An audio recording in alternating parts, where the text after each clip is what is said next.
नियम था। रोजाना सुबह जल्दी उठकर घर के सारे काम निपटाना और फिर भगवान शिव के भोग के लिए खीर का प्रसाद बनाना। ये कार्य पहले उसके पिता करते थे और पिता के जाने के बाद शिव जी की सेवा और खीर भोग की पूरी जिम्मेदारी रामेश्वर ने उठा ली। रामेश्वर को विश्वास था कि भगवान शिव उसके द्वारा खिलाई गई खीर को रोजाना ही खाते हैं। इसी विश्वास पर वो रोजाना खीर का भोग लगाता था और अपने भक्त के द्वारा भोग लगाई गई खीर को कैलाश पर्वत पर विराजमान भगवान शिव बहुत चाव से खाते थे। स्वामी, क्या बात है, आपको तो आनंद ही आनंद है।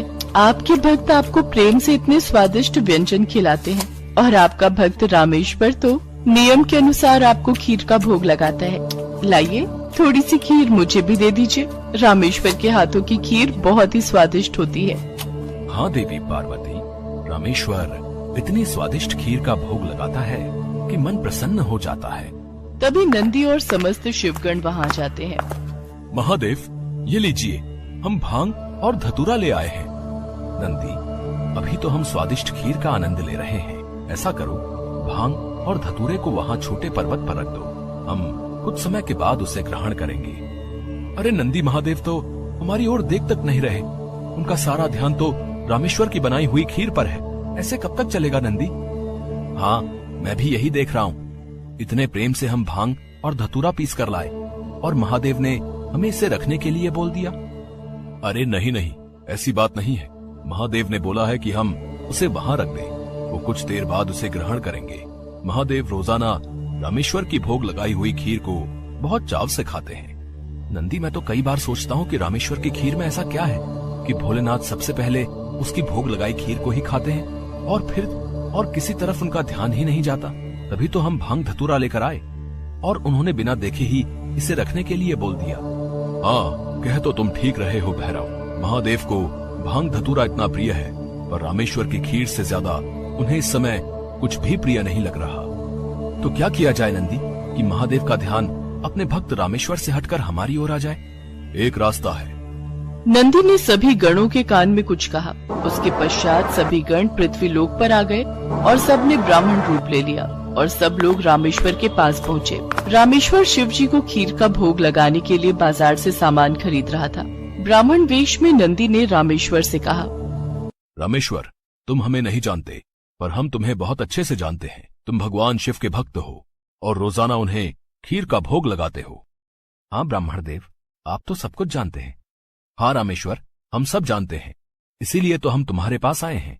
हमें पता है कि तुम महादेव के परम भक्त हो, पर तुम्हें पता है महादेव अब रोजाना खीर खाकर ऊब गए हैं। इसलिए अब तुम कुछ दिनों के लिए खीर का भोग रोक दो। तुम एक काम क्यों नहीं करते? तुम महादेव को सप्ताह में एक दिन खीर का भोग लगाया करो, जिससे महादेव को और अधिक स्वाद आएगा। अब महादेव को इतने सारे भक्त पूजते हैं। महादेव भी तो इतने सारे भक्तों के द्वारा दिए भोग को ग्रहण करते हैं। उनका पेट बहुत भर जाता है। अगर तुम उनको सप्ताह में एक दिन खीर का भोग लगाओगे तो उन्हें तुम्हारी खीर का इंतजार रहेगा और वो और अधिक आनंद से खीर खाएंगे। क्यों, हम सही कह रहे हैं ना? ये तो आप ठीक कह रहे हैं ब्राह्मण देव। इस विषय में तो मैंने कभी सोचा ही नहीं। अब मैं एक काम करता हूँ, मैं सप्ताह में एक दिन ही भगवान को खीर का भोग लगाया करूंगा, ताकि वो और भी भक्तों का प्रसाद ग्रहण कर सकें और फिर उन्हें मेरी खीर का बेसब्री से इंतजार रहे। भोला भाला रामेश्वर शिवगणों की बातों में आ गया। शिवगण खुशी खुशी कैलाश वापस लौट आए। अब शिव जी रोजाना रामेश्वर की खीर का इंतजार करने लगे कि कब रामेश्वर उन्हें भोग लगाए और कब वो खीर का भोग खाए। पर कुछ दिनों तक रामेश्वर ने खीर का भोग बनाया ही नहीं, तो शिव जी को खीर कहाँ से मिलती। अब सप्ताह में एक दिन रामेश्वर ने खीर का भोग लगा दिया तो शिव जी ने खीर खा ली। फिर उसके बाद कुछ दिन और खीर नहीं मिली तो भगवान शिव सोच में पड़ गए। उन्होंने अपने नेत्र बंद किए और उन्हें सारी सच्चाई पता लग गई और भगवान शिव को गुस्सा आ गया। शिव जी को गुस्से में आया देख सभी गण उनके समक्ष हाथ जोड़कर खड़े हो गए। नंदी, श्रृंगी, वीरभद्र, भैरव, तुम सभी गण जानते भी हो कि तुमने क्या किया है। मेरे भक्त रामेश्वर के द्वारा भोग में अर्पित की गई खीर मुझे कितनी प्रिय है और तुमने उसे खीर का भोग रोजाना लगाने के लिए मना कर दिया।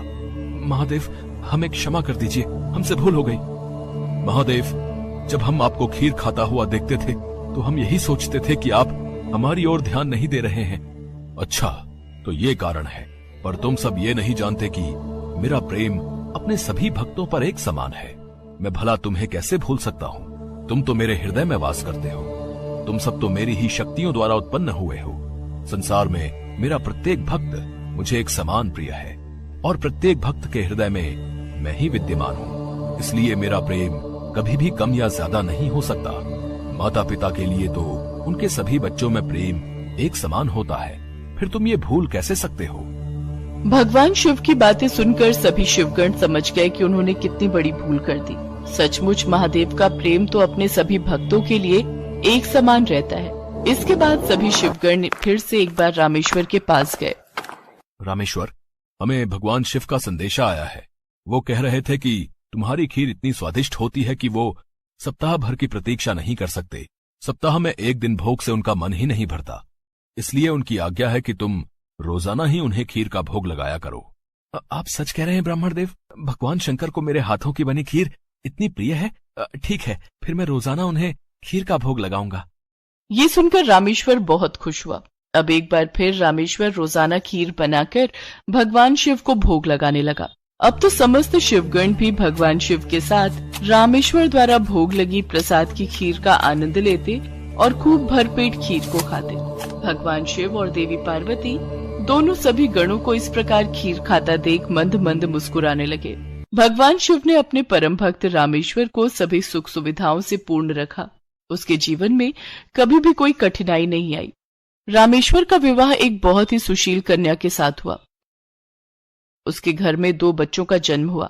अपने परिवार के साथ संपूर्ण जीवन खुशी खुशी व्यतीत करके रामेश्वर अंत में मोक्ष को प्राप्त हुआ।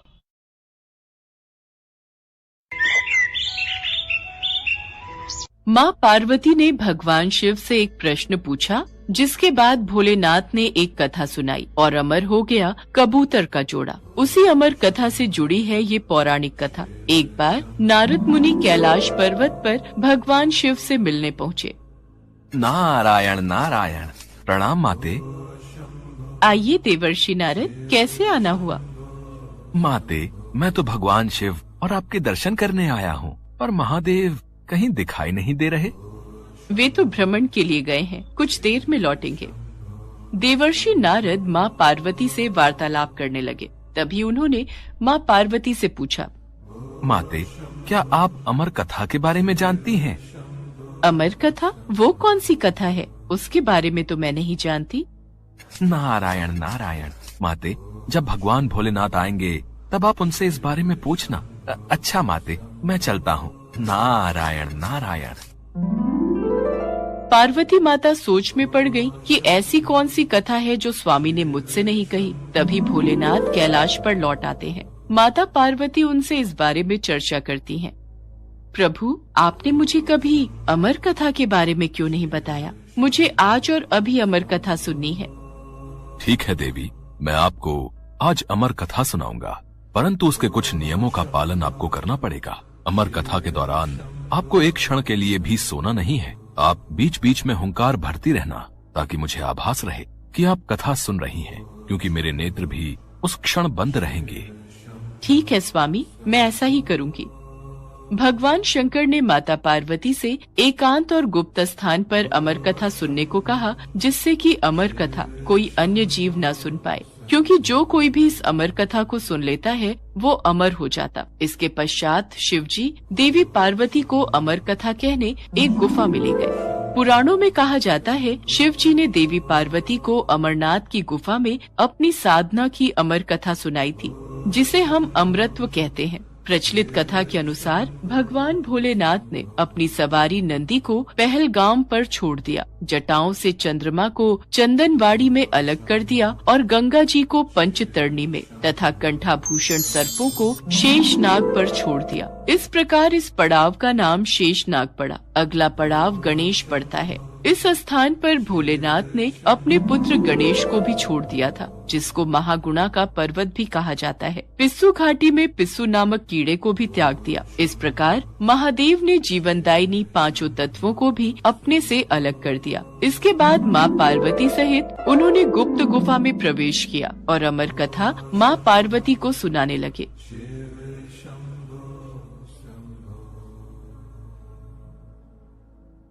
पर कथा सुनते सुनते देवी पार्वती को नींद आ गई और वो सो गईं, जिसका शिव जी को पता नहीं चला। भगवान शिव अमर होने की कथा सुनाते रहे। उस समय 2 सफेद कबूतर शिव जी से कथा सुन रहे थे और बीच बीच में गूं गूं की आवाज निकाल रहे थे। शिव जी को लगा कि माता पार्वती कथा सुन रही हैं और बीच बीच में हुंकार भर रही हैं। इस तरह दोनों कबूतरों ने अमर होने की पूरी कथा सुन ली थी। कथा समाप्त होने पर शिव जी का ध्यान देवी पार्वती की ओर गया, जो सो रही थी। अरे, देवी पार्वती तो गहरी निद्रा में है, तो फिर यह हुंकार कौन भर रहा था? अचानक महादेव की दृष्टि अमर कथा को सुनते उन कबूतरों पर पड़ी तो वे क्रोधित हो गए और उन्हें मारने के लिए आगे बढ़े। मेरे क्रोध से तुम दोनों को कोई नहीं बचा सकता, तुम्हें इसका दंड अवश्य मिलेगा। हे प्रभु, हमें क्षमा कीजिए, हमने अनजाने में ही भूल की, पर हमने आपसे अमर होने की कथा सुनी है। यदि आप हमें मार देंगे तो अमर होने की ये कथा झूठी हो जाएगी। इस पर भगवान शिव का क्रोध शांत हो गया। प्रभु, इन दोनों का इसमें कोई दोष नहीं। मैं गहरी निद्रा में सो गई थी। मैंने आपके आदेश का पालन नहीं किया, इसलिए इन दोनों को क्षमा कर दीजिए। भगवान शिव जानते थे कि अनजाने ही सही पर कबूतरों ने अमर कथा को सुन लिया था, इसलिए वे दोनों अमर हो चुके हैं। इस पर महादेव ने कबूतरों को जीवित छोड़ दिया। भगवान शिव के आशीर्वाद से वो कबूतर का जोड़ा अजर अमर हो गया। कहते हैं आज भी इन दोनों कबूतरों का दर्शन भक्तों को इस गुफा में प्राप्त होता है और तब से ये गुफा अमर कथा की साक्षी हो गई व इसका नाम अमरनाथ गुफा के नाम से प्रसिद्ध हो गया।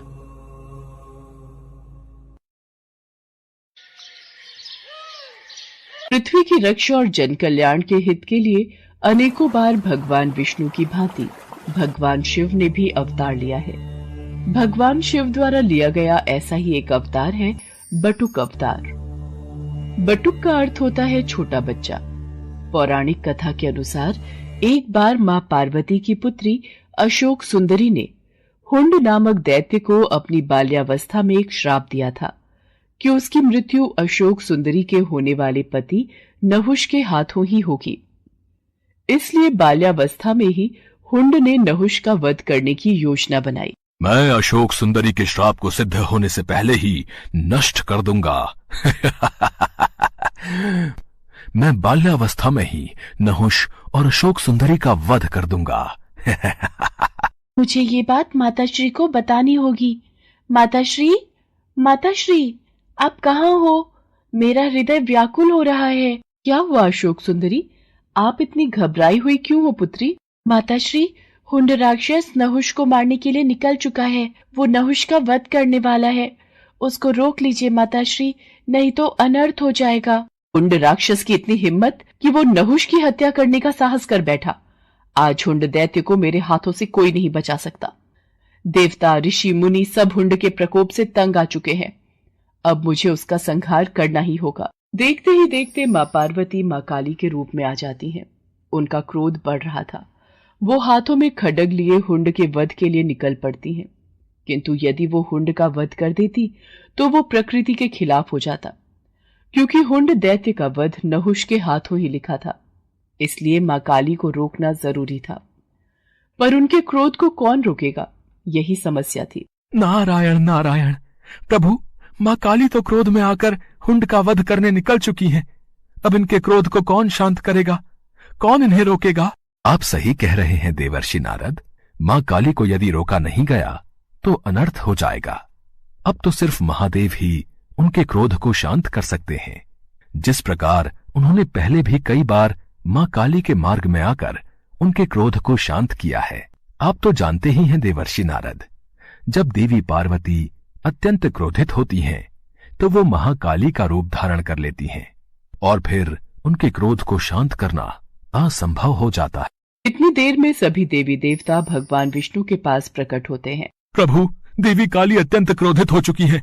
संसार भय से कांप रहा है। प्रभु, कुछ कीजिए। प्रभु, कुछ कीजिए। आप चिंतित मत होइए देवराजेंद्र, हम सब भगवान शिव के पास चलते हैं।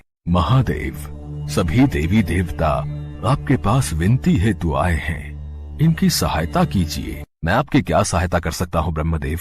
आखिर क्या हुआ है? महादेव, हुंड दैत्य को पता चल चुका है कि भविष्य में उसका वध आपके होने वाले जामाता नहुष के हाथों ही होगा, इसलिए वो उसकी हत्या हेतु निकला है। देवी पार्वती इसी कारण क्रोध में आ गई हैं और उन्होंने माँ काली का रूप धारण कर लिया है। अब उनके क्रोध को केवल आप ही शांत कर सकते हैं देवाधिदेव। काली के क्रोध को शांत करने के लिए मुझे उनके सामने जाना होगा। सभी देवी देवताओं को आश्वासन देकर भगवान भोलेनाथ देवी काली के समक्ष प्रकट होते हैं।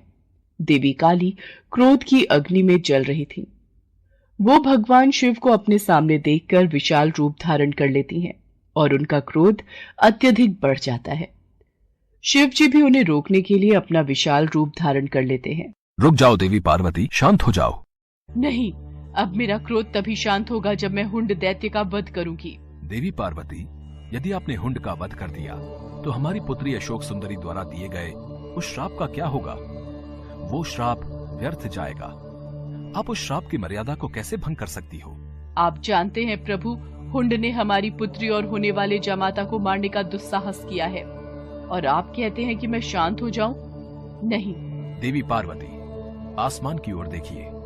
सभी देवी देवता आपके इस रौद्र रूप को देखकर घबरा रहे हैं। शांत हो जाओ पार्वती, यही संसार के हित में है। नहीं, अब मुझे कोई शांत नहीं कर सकता।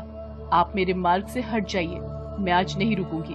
पर रुकिए देवी पार्वती, हमारी पुत्री अशोक सुंदरी और नहुष दोनों ही सकुशल हैं। उन्हें कुछ नहीं हुआ। नारायण नारायण, अब क्या होगा प्रभु? माता तो क्रोध की अग्नि में आगे बढ़ चुकी हैं। अब महादेव माता को कैसे शांत करेंगे? उन्होंने तो महादेव की बात को मानने से भी इनकार कर दिया है। देवर्षि नारद, भगवान शिव के होते हुए हमें चिंता करने की कोई आवश्यकता नहीं है। वो देवी काली के क्रोध को शांत अवश्य करेंगे। आप निश्चिंत रहिए। माँ काली क्रोध में आगे बढ़ती जा रही थी। तभी उन्हें एक बालक के रोने की आवाज सुनाई दी। वास्तव में वो बालक कोई और नहीं बल्कि महादेव का ही अवतार था, जो हूबहू दिखने में महादेव की तरह ही था। अपने बाल रूप में महादेव रोए जा रहे थे। उनका रोना बंद नहीं हो रहा था। लगातार रोते बच्चे की आवाज को सुनकर माँ काली रुक जाती है। बच्चे का रोना माँ काली से देखा नहीं गया। वो उस बालक के पास जाती है। छोटे से बालक को रोता हुआ देख माँ काली से रहा नहीं जाता और वो उस बालक को गोद में उठा लेती है। ये बालक क्यों रो रहा है? ये बालक तो चुप ही नहीं हो रहा। लगता है मेरे इस रूप को देखकर ये डर रहा है। मुझे अपने वास्तविक रूप में आ जाना चाहिए। बालक की करुण आवाज को सुनकर माँ काली अपना क्रोध भूल जाती है और वो अपने वास्तविक रूप में आ जाती है और बच्चे को खिलाने लगती है। बालक भी चुप हो जाता है। तभी वहाँ पर देवर्षि नारद और भगवान विष्णु सभी देवताओं के साथ प्रकट होते हैं। देवी पार्वती, ध्यान से इस बालक की तरफ देखिए। आपके क्रोध को शांत करने के लिए ही महादेव ने इस बालक का रूप धरा है और ये जो रो रहे थे वो इनकी पीड़ा थी। ये जानते थे कि आप इस समय अत्यंत दुखी हैं और आपने अपने क्रोध को और आपने अपने दुख को क्रोध में परिवर्तित कर लिया है और क्रोध विनाशकारी होता है। ये तो आपको परिचित है देवी पार्वती। इसलिए आपके क्रोध को शांत करने के लिए ही महादेव ने इस बालक का रूप धरा था। आज ये सिद्ध हो गया कि अत्यंत क्रोध को अत्यंत प्रेम भाव से ही शांत किया जा सकता है। महादेव, आज से आपके इस बाल रूप को बटुक अवतार के रूप में जाना जाएगा। सभी देवी देवता भगवान शिव और माता पार्वती पर फूलों की वर्षा करने लगे। उस दिन से भगवान शिव के बटुक अवतार को भक्तगण पूजने लगे। शिवपुर गांव में एक बहुत ही पुराना पेड़ था जिस पर एक कौवा और कोयल दोनों रहते थे। एक बार दूसरे गांव से आए दो युवक उस पेड़ के नीचे आकर बैठ गए। कोयल अपनी मधुर आवाज में गाने लगी। वाह, कितनी मधुर आवाज है इस कोयल की। इसके गाने ने तो मानो हमारी सारी थकान पल भर में ही गायब कर दी। कितना आनंद आ रहा है इसका गीत सुनकर। ऐसा लग रहा है ये सारा दिन ऐसे ही गाती रहे और हम इसके मधुर गीतों में खोए रहें। कुछ देर गाने के बाद कोयल चुप हो जाती है। तभी कौवा काए काए करना शुरू कर देता है। इस कौवे ने तो सारा मजा ही किरकिरा कर दिया। कौवे की कर्कश आवाज सुनकर उन दोनों राहगीरों ने पेड़ पर पत्थर मारना शुरू कर दिया। कौवा डर कर वहाँ से भाग गया। कुछ देर बाद जब वो दोनों वहाँ से चले गए तब कौवा आकर उस पेड़ पर वापस बैठ गया। कौवा रोते हुए कोयल से कहने लगा, भगवान ने मेरे साथ बड़ा ही अन्याय किया है। ऐसा क्यों कहते हो? तुम्हारे साथ कौन सा अन्याय हुआ है? देखो ना बहन, एक तो भगवान ने मुझे इतना काला रंग दे दिया और ऊपर से आवाज भी कर्कश वाली दे दी। जहां भी बैठकर कुछ बोलना चाहूं तो लोग आवाज सुनकर पत्थर मारने लगते हैं। और एक तुम हो, भले ही तुम्हारा रंग काला हो, लेकिन बोली इतनी मीठी है कि तुम्हें सभी सुनना चाहते हैं। तुम्हें कोई नहीं भगाता। यही तो विधाता का खेल है मेरे भाई। वो जिसे जैसा बनाता है उसे वैसे ही स्वीकार करना पड़ता है। तुम मुझे कोई ऐसा उपाय बताओ जिससे कि मेरी भी तुम्हारी तरह मधुर आवाज हो जाए। ये तो कोई नहीं कर सकता कि तुम्हें कोयल बना दे, सिवाय उस शिवजी भगवान के विधि विधान को बदलने की क्षमता तो केवल शिवजी के ही पास है। एक वही है जो ब्रह्मा जी के लेख में परिवर्तन कर सकते हैं। अगर तुम कैलाश जाकर शिवजी से प्रार्थना करो तो वो तुम्हारी सहायता जरूर करेंगे। कौवा वहाँ से उड़कर 2 दिन का सफर तय करके कैलाश शिवजी के पास पहुँच जाता है। प्रणाम प्रभु। कागराज, आज कैलाश किस कारणवश आना हुआ? इसके बाद कौवे ने अपनी सारी व्यथा शिवजी को सुना दी। उसकी कहानी सुनने के बाद शिवजी बोले, हे कागराज, तुम इतने दुखी ना हो। तुम जैसा चाहते हो मैं तुम्हें वैसा बना दूंगा, किंतु मैं चाहता हूँ कि कोयल बनने से पहले तुम एक बार कोयल से जाकर पूछ लो कि वो कितनी सुखी है।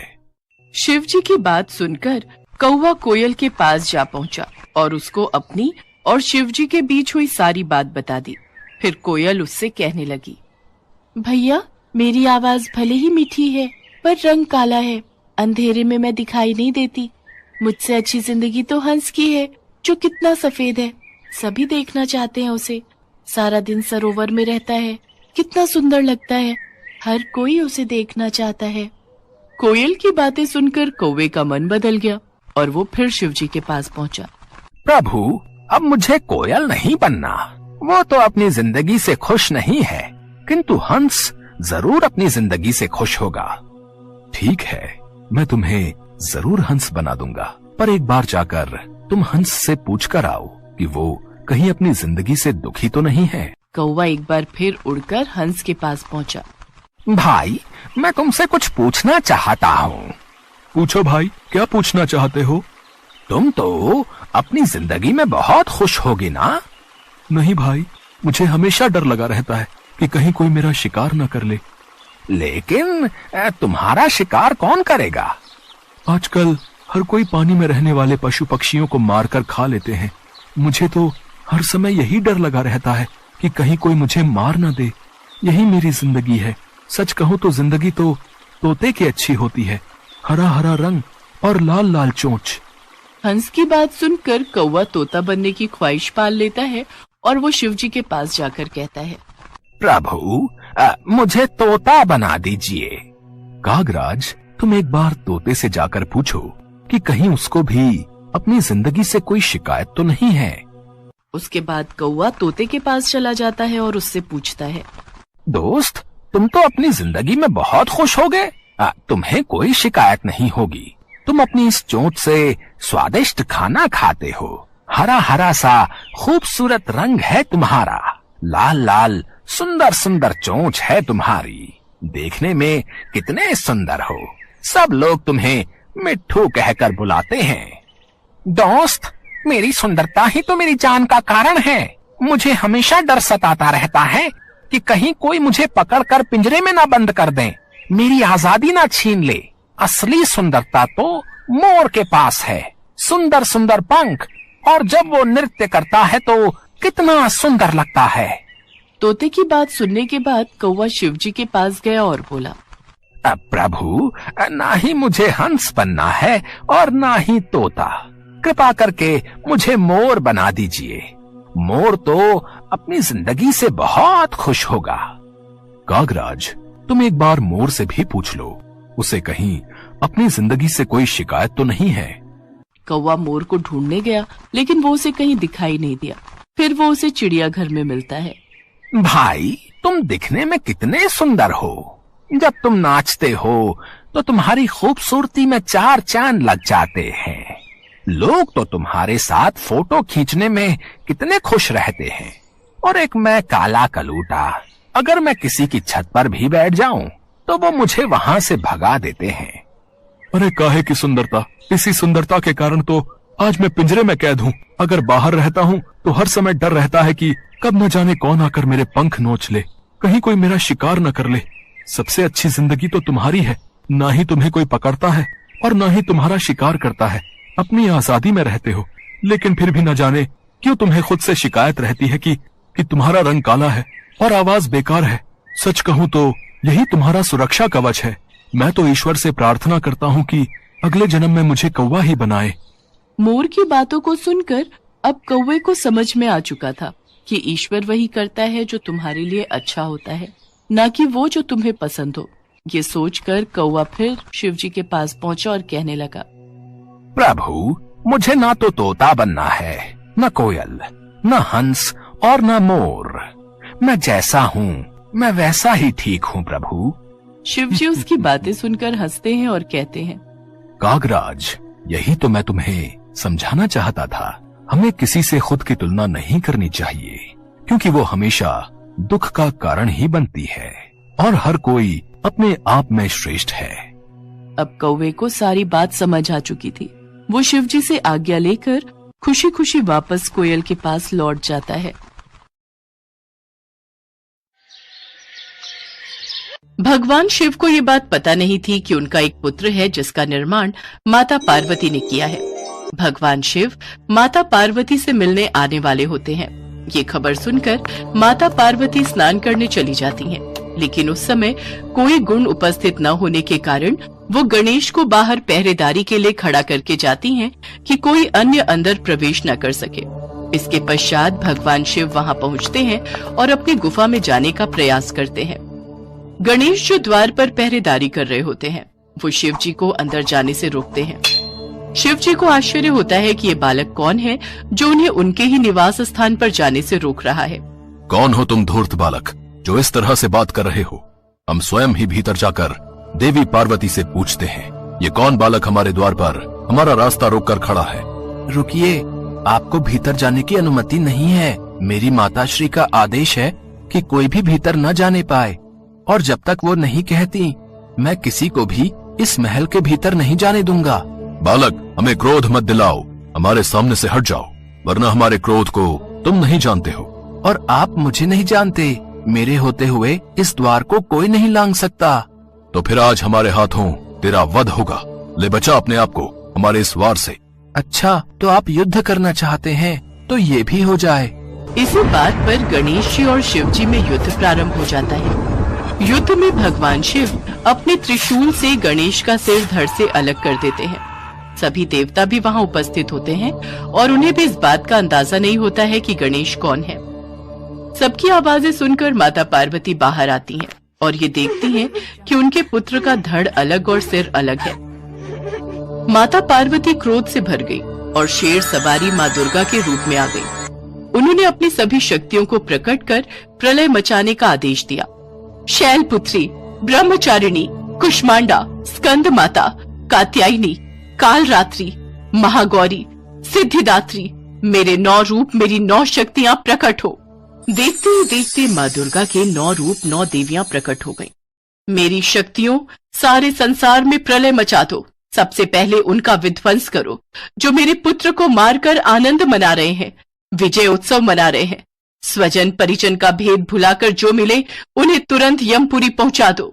जो आज्ञा मातेश्वरी। सभी देवी शक्तियां संपूर्ण कैलाश सहित पूरे ब्रह्मांड में विध्वंस करने लगी। संपूर्ण ब्रह्मांड में कोलाहल मच गया। सभी ऋषिगण और देवतागण माता से प्रार्थना करने लगे, हे मातेश्वरी, शांत हो जाइए, नहीं तो अनर्थ हो जाएगा। ये पूरी सृष्टि आपके क्रोध की ज्वाला से भस्म हो जाएगी।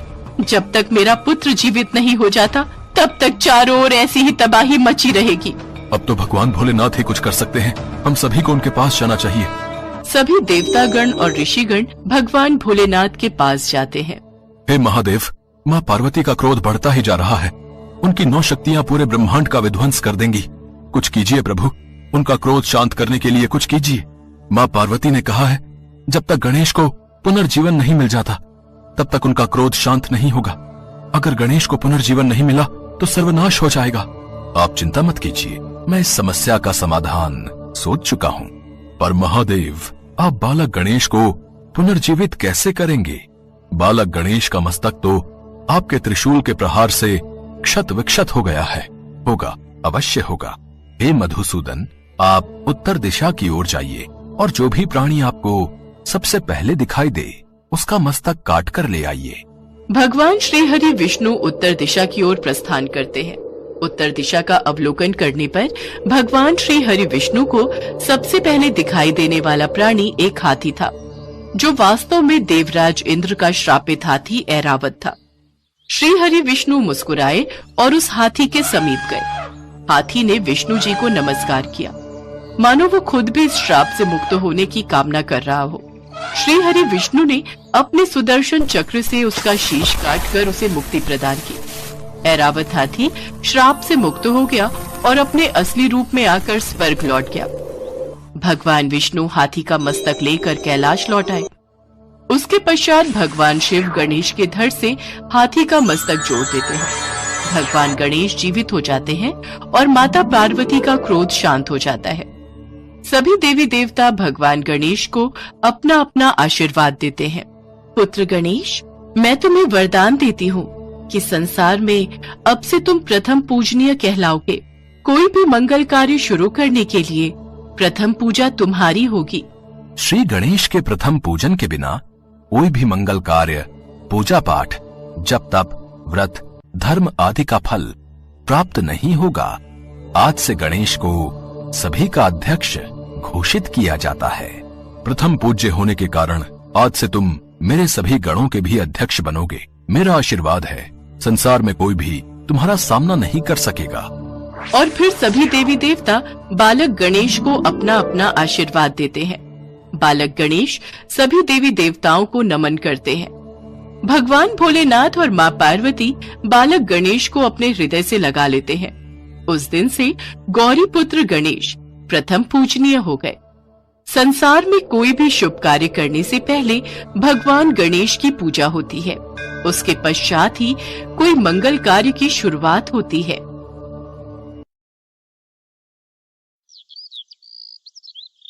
एक बार माँ पार्वती कैलाश पर भ्रमण कर रही थी। तभी उनकी नजर पृथ्वी लोक पर पड़ी। सेठ जी, ये माल गाड़ी में से उतार दिया है। ये ले, तेरे आज की कमाई के 200 रुपए। पूरा दिन मेहनत करके सिर्फ ये 200 रुपए ही कमाई हुई है। अब इसमें से 50 रुपए दूध के, 50 रुपए सब्जी के, बाकी बचे 100 रुपए जो पूरे 3 दिन चलाने हैं। ये हो गए पूरे 50,000 रुपए। इन्हें तिजोरी में रख देता हूँ। नहीं भैया, ये बहुत महंगी साड़ी है, कोई सस्ती सी दिखा दो। हाँ, ये 150 रुपए वाली ठीक है। भैया, ये तीनों साड़ी पैक कर दो। ये लो 5,000 रुपए। माँ पार्वती गरीब और अमीर दोनों को देख रही थी। आखिर जिसे जो चाहिए उसे मिलता नहीं, और जिसके पास पहले से हो उसे और मिल जाता है। इस प्रश्न का उत्तर तो महादेव ही दे सकते हैं। धरती का ये नजारा देखकर माँ पार्वती भगवान शंकर के पास जाती है। महादेव, मैंने देखा है कि धरती पर जो व्यक्ति पहले से ही गरीब और दुखी है उसे और ज्यादा दुख मिलता है, और जो सुख में है आप उसे दुख नहीं देते। ऐसा क्यों? भगवान, ये आपकी कौन सी लीला है? देवी पार्वती, इस बात का उत्तर जानने के लिए आपको हमारे साथ धरती पर चलकर वहां के प्राणियों का हाल चाल जानना होगा। वहीं इस प्रश्न का उत्तर आपको प्राप्त होगा। भगवान शिव के कहे अनुसार कुछ समय बाद माँ पार्वती उनके साथ मृत्युलोक में प्राणियों का हालचाल जानने के लिए चल पड़ी। तभी रास्ते में उन्हें एक गरीब पति पत्नी जाते दिखाई दिए। और मिला, कुछ समझ नहीं आ रहा, हमारी गरीबी के दिन कब दूर होंगे। वो चंदन ने फिर एक नई जमीन खरीद ली। सबका भाग्य एक सा नहीं होता है जी। उसके भाग्य में अमीर बनना लिखा है, हमारे में नहीं। भगवान की इच्छा होगी तो हम भी अमीर बन जाएंगे। पता नहीं कौन से पिछले जन्मों के कर्मों की सजा भुगतनी पड़ रही है। न जाने कौन से बुरे पाप किए थे। हे महादेव, आप इन दोनों पति पत्नी को कुछ ही पलों में अमीर बना सकते हैं। मेरे कहने पर आप इन्हें अमीर बना दीजिए। ये बेचारे कितने दुखी हैं। देवी पार्वती, इन दोनों के भाग्य में अभी अमीर बनना नहीं लिखा है। महादेव, जब हम इन्हें धन दे देंगे तो इनकी गरीबी दूर हो जाएगी, फिर ये भी अमीर और सुखी हो जाएंगे। कृपया करके आप इनकी मदद कीजिए प्रभु। देवी पार्वती, मैं तुम्हारी इच्छा अनुसार इन्हें धन प्रदान कर देता हूँ, पर उसका मिलना या ना मिलना कर्मों पर निर्भर करता है। पार्वती जी के कहने पर भगवान शिव ने सोने की अशर्फियों से भरी एक पोटली उस रास्ते में डाल दी। पोटली से कुछ दूरी पर उर्मिला की नजर गुजरते हुए एक अंधे व्यक्ति पर पड़ी। सुनो जी, हम तो गरीब हैं इसलिए दुखी हैं, पर ये सामने व्यक्ति तो नेत्रहीन है। एक बात समझ नहीं आई, ये नेत्रहीन लोग कैसे जीवन व्यतीत करते होंगे? हाँ, बड़ी मुश्किल होती होगी उर्मिला इन बेचारे नेत्रहीन लोगों को। चलो आज हम भी अंधों की तरह चलकर देखते हैं, देखें ये कैसे जीवन जीते हैं। उर्मिला और सूरज आंखें बंद कर एक दूसरे का हाथ थामे चलने लगे। सोने की अशर्फियों की पोटली रास्ते में ही पड़ी रह गई और वे दोनों करीब से गुजर गए। भगवान शिव बोले, देखा देवी पार्वती, इनके भाग्य में अभी गरीबी ही लिखी है। हम कुछ दिन धरती पर ही रहेंगे। यहाँ मनुष्य रूप में रहकर मैं तुम्हारे मन की सभी शंकाओं को दूर करना चाहता हूँ। भगवान शिव और देवी पार्वती ने मनुष्य का रूप धारण किया और पति पत्नी के रूप में एक गांव के पास डेरा जमाया। शाम के समय देवी पार्वती भगवान शिव से बोली, स्वामी, मैं रसोई की तैयारी शुरू करती हूँ। यहाँ पृथ्वीलोक में यदि हम रहने आ ही चुके हैं तो हमें भोजन की भी व्यवस्था करनी होगी। मैं चूल्हा बनाने की तैयारी करती हूँ, आप तब तक भोजन बनाने की सामग्री ले आइए। माँ पार्वती चूल्हा बनाने के लिए बाहर से ईंटें लेने गई। चूल्हा बनाने के लिए मुझे ईंटों की जरूरत है। ये एक जर्जर और टूटा मकान दिखाई दे रहा है। इसकी ईंटें मेरे काम आ जाएंगी, यही ले लेती हूँ। चूल्हा तो तैयार कर लिया, महादेव आते ही होंगे।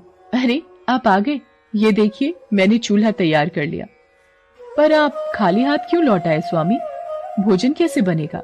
देवी पार्वती, अब सामग्री की कोई आवश्यकता नहीं है, क्योंकि जिस प्रश्न का उत्तर ढूंढने के लिए आप आई थी वो आपको स्वयं मिल गया।